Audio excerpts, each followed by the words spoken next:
Hello everyone. Welcome to my video summarizing the classic best-selling book, How to Win Friends and Influence People, written by Dale Carnegie. This book was first published in 1936 and has gone on to sell over 30 million copies worldwide, making it one of the best-selling self-help books of all time. In this iconic book, Dale Carnegie shares timeless advice on how to handle people, build stronger relationships, and positively influence others around you. The principles in the book are as relevant today as they were back in the 1930s, and can truly change your life if put into practice.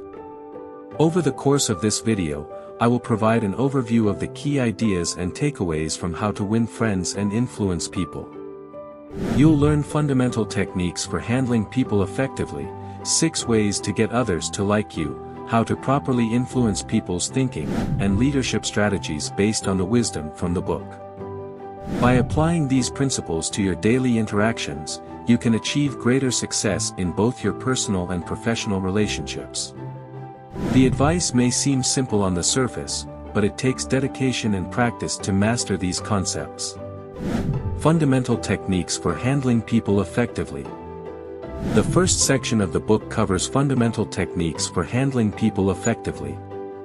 Carnegie provides simple but profound advice on how to interact with others in a way that fosters positive relationships. The first principle is don't criticize, condemn or complain. Carnegie explains how pointing out faults and complaining only puts people on the defensive. It damages relationships and rarely leads to improvement. Instead, it's far more effective to use suggestion, praise and asking questions to influence improvement. The next key lesson is to give honest and sincere appreciation. Simple praise and recognition of what people do right leads to increased happiness, self-esteem and willingness to collaborate. Carnegie states that appreciation is one of the most universal cravings among human beings. Finally, Carnegie advises arousing an eager want in people. You can get people to truly listen to your message by framing it around their interests and showing how they'll benefit.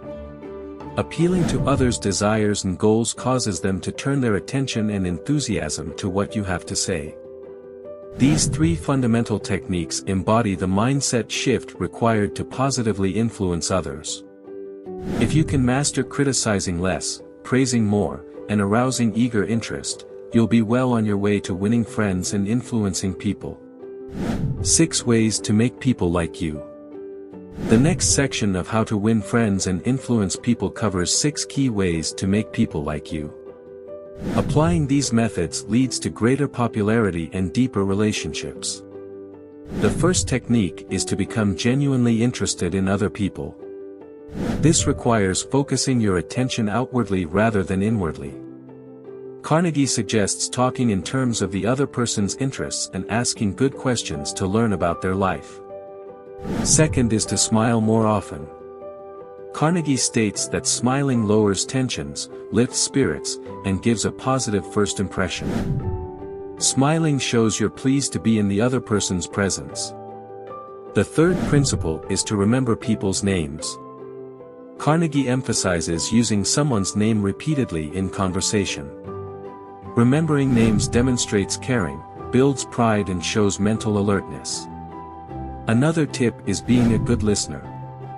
Encourage others to talk about themselves. Listen patiently without interrupting and acknowledge their emotions. This builds rapport. Fifth is to talk in terms of the other person's interests. Relate what you say to what they enjoy or care about. This captures their attention. Finally, make people feel important. Validating others through appreciation, praise and full focus on them satisfies a craving to feel significant. Mastering these 6 principles paves the pathway for people to like, trust and listen to you. They represent the mindset and behaviors of influential people who have excellent social skills. How to win people to your way of thinking. The third section of the book focuses on how to win people over to your way of thinking and genuinely convince them. Carnegie provides insights on how to change minds without confrontation.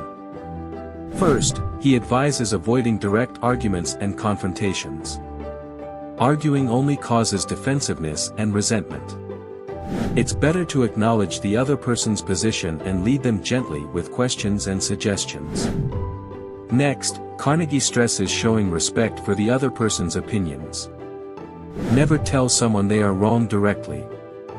Use tactful phrasing like, "I may be wrong, but I think otherwise." This lowers resistance. It's also important to appeal to noble motives and use persuasion, not force. Convince people via emotions, not just logic. Describe how your ideas align with their higher values. Finally, Carnegie instructs that if you are wrong, admit it quickly. Have the courage to apologize when mistaken. This shows you value the relationship more than your pride. In summary, diplomatic and emotionally intelligent persuasion wins people over far better than confrontation or force. Maintaining respect, aligning with values and readily admitting faults are key. Please let me know if you would like me to modify or add anything to this section summary. I can provide more examples of these principles in action as needed. Leadership tips. In the fourth and final section, Carnegie shifts to providing leadership advice and strategies based on his relationship principles. He starts by advising leaders to begin with praise and honest appreciation. This sets a positive tone and makes people more receptive to direction. Recognize contributions before providing any critique. Next, Carnegie stresses the importance of granting subordinates a feeling of importance and doles out recognition. Make people feel valued through genuine praise, thanks, and celebrating wins. Another key lesson is to change people without giving offense or arousing resentment. Use tactful language, acknowledge valid viewpoints and lead with suggestions, not demands. Overall, Carnegie encourages leaders to take a diplomatic, positive and empowering approach. Building people up, showing appreciation and influencing with tact are leadership best practices. Focusing on bringing out the best in people and guiding them to growth is far more powerful than giving orders. Leadership is ultimately about relationships and allure, not position or force. Conclusion. And that covers the key lessons and takeaways from Dale Carnegie's classic book How to Win Friends and Influence People. We discussed fundamental techniques for handling people, 6 ways to make people like you, how to win them over to your thinking, and leadership strategies based on the wisdom from the book. While the advice may seem simple, putting it into consistent practice takes dedication. Things like smiling more, listening intently, and avoiding arguments require mindfulness and effort. But mastering the principles taught by Carnegie can truly enhance your relationships and positively impact your influence with others both at work and home. The core takeaway is that building strong relationships is the key to winning friends and influencing people. Focus outwardly on understanding people, validate their feelings, and arouse their desires to align with mutual goals. I highly recommend reading the full book and ingraining Carnegie's teachings into your daily habits and interactions. Small improvements add up over time to greatly improve your rapport with people. Thank you for watching. If you found this video summary valuable, please like and share it to help spread these timeless lessons.